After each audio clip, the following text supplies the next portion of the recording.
Hi everybody, my name is Kent and I'm a personal trainer and nutritional consultant, and I've been so for 35 years.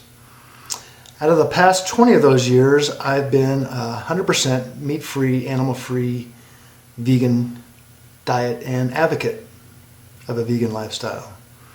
So what I'd like to do with you for the next few minutes is show you what the world looks like through my eyes, or someone who hasn't eaten animal products and knows what we know that most people don't know. And we're just so desperately trying to get the world to know what we've seen. So here it is, the world through vegan eyes. Well, we might as well start at the grocery store, in the meat aisle of the grocery store. And it does look a lot different than the average person would look at the meat aisle. And probably the first thing that I see as a trainer and someone trying to help my clients be healthier, I don't see meat. I see saturated fat and cholesterol, which is causing the #1 killer on this planet. And it's reversible. It's 100% reversible. As a matter of fact, doctors out there are even saying that you can make yourself heart attack proof if you stopped eating animal products. And not only do I see heart disease, but I see cancer. Yes, cancer. I see animal products as the #1 fuel for growing cancer. And animal protein, as we started doing the research, we could experimentally, we could turn on the growth of these cells. They go much more rapidly when they were fed animal protein. Conversely, when I walk down the produce department, I see nothing but peace. I see the only path to peace on planet Earth, which is through a plant-only diet. I know how animals get to our plate. And I know people don't like to see the pictures about animals dying. Nobody does. But eating animals is a very violent business. And even though we don't do the killing, we hire someone else to do it for us. We cannot do anything violent humanely. Even though I don't like seeing the violence of animals being made into our food more than anyone else, we need to stop the violence and not stop the pictures. And of course, the #1 question people ask when you don't eat animals is, where do you get your protein? But I don't know why they don't see the same things I see, and that the largest, strongest, longest living animals on the planet are all plant eaters. They get their protein from plants, and that plants are the original source of all protein. Through photosynthesis from the sun, it creates amino acids, the animals eat them, and then becomes part of their flesh. Plants are the original source of all nutrients. Protein, calcium, omega-3s, the bunch. Here's the reality. All life on this earth comes from where? Sun. Every drop of protein is in a leaf. The foods that have the most protein in it are the foods with the most sunlight in it. Again, I'll repeat. This is the most protein-rich diet on the planet Earth. When I see dead, decaying flesh, I not only see the destruction of the human being, but I see the destruction of planet Earth. People don't realize how much of an impact eating animals is on our planet. There are only about 7 billion people right now of humans on planet Earth, but there's over 70 billion land animals. And those animals take a lot of food, and that food requires a lot of water to grow it. So the majority of the water being used on planet Earth is going to raise animals. That's what I see when I see a dead animal. So through my eyes, I see where all the water is going. And it's not going to humans, it's going to animals. There's far more water is being used to raise animals than it is to raise the human population. And a very good example of that is how much water is going for a glass of milk. It takes over 1,000 gallons of water just to produce 1 gallon of milk. You may have heard that it takes 1 gallon of water to grow 1 almond. And that sounds like a lot, until you realize that it takes 53 gallons of water to produce 1 egg, while producing 1 glass of milk requires 55 gallons. Getting that chicken breast to your plate took 175 gallons of water, while a hamburger patty requires 660 gallons. Oh, and if you want cheese with that, that's another 50 gallons for 2 slices. Why so much water? Because animals eat massive amounts of soy, corn, alfalfa, and grain, which need water to grow. And in the end, we get a fraction of the nutritional value back for the water used. So, how do we solve the water crisis? Is it by not eating this? Or by not eating this? And it's not just all of our water that's being used raising animals, it's our land. And it's trees being cut down to make room for more animals and to grow more food for animals. That is where we're having our biggest impact on our environment, by taking away trees, which takes away the ability for the planet to get rid of CO2 and give us oxygen. But I can never give up animals, you hear all the time, because I can't live without my cheese. Well, I don't see cheese. I see a substance that's really good at growing prostate and breast cancer, just like it's good at growing a baby cow. Dairy is what we call a mucus-forming food. It contains pus and bacteria and viruses. It is actually the breast milk of an animal, and so you have to remember, it is not about hormones that are injected into that animal. It is actually the hormones that are in that breast milk, the same thing that we have within our own species of breast milk. Those hormones are not meant to be in a human body. So when they go into our body, our own body goes into complete inflammation. Our antibodies don't understand what these hormones are. There's one hormone called IGF-1, which is insulin-like growth factor 1. And when it's taken into the human body, it actually creates makes our pituitary gland secrete more growth hormones. So when you have cancer, that causes cells to replicate. So anybody who's got cancer has got to get off dairy as soon as possible, and yet Western medicine still doesn't seem to see the correlation between the two of them. We're an alkaline species, as simple as that. And animal foods create an acidic environment in our body, which is very conducive for growing cancer. Time has come in America to launch an intensive campaign to find a cure for cancer. Our recovery plan will invest in electronic health records. It will launch a new effort to conquer a disease that has touched the life of nearly every American by seeking a cure for cancer in our time. Since the war on cancer began in 1971, more than 14,800,000 Americans have died from some form of the disease. 1,500 die every day. That's 565,000 men, women, and children in 2009 alone. More people will die from cancer in this country in the next 3 years than all the American soldiers who died fighting since the American Revolution. Whether it's cancer or heart disease, the cause is the same. It's the flesh of an animal causing the problem. This is a beautiful example of what atherosclerosis looks like. There it is. And I'm going to just gently tug on this now.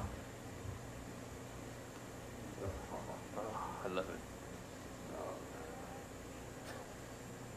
it. And don't count on a pill to solve your problems. The pills are just there to make money for the people selling them. You got to stop the cause by what you eat. Now to an important medical alert. Fish oil supplements are constantly touted for their health benefits because they contain omega-3 fatty acids. But a new lawsuit contends they may contain something else too, PCBs, industrial chemicals that were banned back in the 1970s because they cause cancer and birth defects. Lamb chops? No, I see little baby lambs. Wow, that's awesome. That's beautiful. Where are you going? Coming close, coming close. Every bite someone takes of a piece of animal flesh, I see the destruction of planet Earth. I see billions upon billions of animals being raised for food that we do not need. Food that's devastating our planet. Food that's using all of our water. Food that's causing so much waste that it's polluting our oceans. Food that's not food, it's formerly living creatures that are treated like commodities on these giant, spectacular, huge animal factory farms. But what about eggs? What's so wrong with eggs, people will say? Well, first off, it's the #1 cause of heart disease because it has the highest cholesterol of any food you can put in your mouth. It's what's clogging your arteries, setting you up for that bypass surgery you just saw in the video a few seconds ago. You have to stop the cause. Dr. Yoon, you know, we've heard for so long that eggs are such a healthy choice for a balanced diet. So what do you make of these findings? Well, I think it's fascinating. I mean, are eggs the new cigarette? And this study does seem to show that there are some major negative effects on atherosclerosis. Now, the important part of this is that atherosclerosis is a major risk determiner in strokes and heart disease. And it's not even, the study doesn't even look at people who eat lots of eggs, but it's just 3-4 eggs a week. And what is the atherosclerosis that you're talking about? Tell us about that. Atherosclerosis is hardening of the arteries, and what they specifically looked at is the hardening of the carotid artery, which is the main artery of the neck. When you get hardening of that artery and plaques that develop around it, that's atherosclerosis. Those plaques can actually dislodge, and that's how people get strokes. These workers, called sexers, roughly separate the male chicks from the females. These male chicks are worthless to the industry because they will not lay eggs and will not grow large or fast enough to be raised profitably for meat. These male chicks are killed by being dropped into a grinding machine while still alive. The billions of animals that are being raised for food need to be kept alive until they're ready for slaughter. So they're taking the majority of antibiotics, which is creating antibiotic-resistant disease across the planet. And it's not just what's happening on land, it's happening what's in our oceans as well. Our oceans are being scraped from all life in its path. It's said that by 2050 there'll be more plastic in our oceans than fish.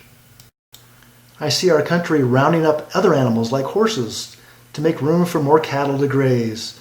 And where do those horses go? Well, I hate to tell you, but they're going to your food as well. Horse meat is a very popular food overseas. And then there are the runs for the cure. Let's stop breast cancer by running for it. Well, the people that are actually supporting this industry are the ones that are causing the problem. In the 1970s, my dad did research in the laboratory, and he found that the chemical that was most effective at turning on cancer cells is the protein in milk. It's called casein. He said in all his years of research, he never saw something more effective at turning on cancer than the protein in milk. I saw an ad during the Super Bowl that 1 billion wings will be eaten during the Super Bowl. That's not 1 billion wings, that's 1 billion chickens. Chickens being eaten. There's 20 billion chickens being raised on this planet for food that we absolutely do not need, and it's just as much harmful for our health as beef is. And then there's the idiotic trends of things like paleo, which is justifying trying to eat the wild game like a rabbit. Rabbit? Really, Whole Foods? This is a rabbit. How many people want to eat a rabbit? And what's the difference between that rabbit and the cow? And that little baby cow that just wants to be loved like every other animal wants to be. But people don't want to hear that the violence is going on. They just want to close their eyes. Well, you can't close your eyes any longer.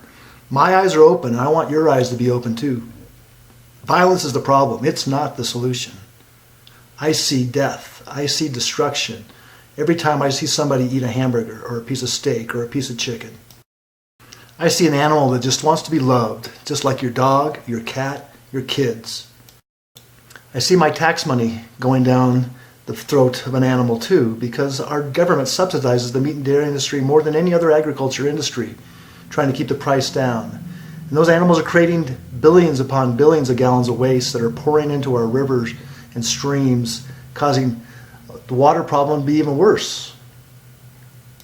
I look at our anatomy and I see the opposite design of that of a carnivore, an animal that's designed to eat animals. We are the total opposite of a carnivorous animal. And not just a carnivore animal that has the teeth and the speed and the skill to take down an animal, but an omnivore. Everybody says we're omnivores. No, we're not an omnivore. A bear is an omnivore. Our digestive system is just the opposite of that of an omnivore or a carnivore. Every disease we see on this planet is caused by eating animals. And the longest living people on this planet are trying to show us clues. The people who live the longest are plant eaters. They don't eat any or very little animal products. And while I see people stuffing their face full of food that was fed to an animal first, which could be going to the starving people across our planet. Every 12 seconds, a child dies from a hunger-related disease. That's about 7,100 children every single day. So what does that have to do with going vegan? Let's say we have 13 pounds of grain. With that much grain, we could do one of two things. One, we could feed it to a cow and get 1 pound of meat, or we could just feed that grain to an entire village. So when someone says my choices don't affect you or anyone else, yes they do, because that food that's going to that animal could be fed to the hungry. And wars are started over food and shortage of food and water. That's our next problem. I see every problem on planet Earth related to what we're eating. And that includes war. That includes the violence. That includes everything we're seeing. That's what a vegan sees. That's what I see. Learn how to stop this. Learn how to change. Learn by going to my website, onesingleact.org.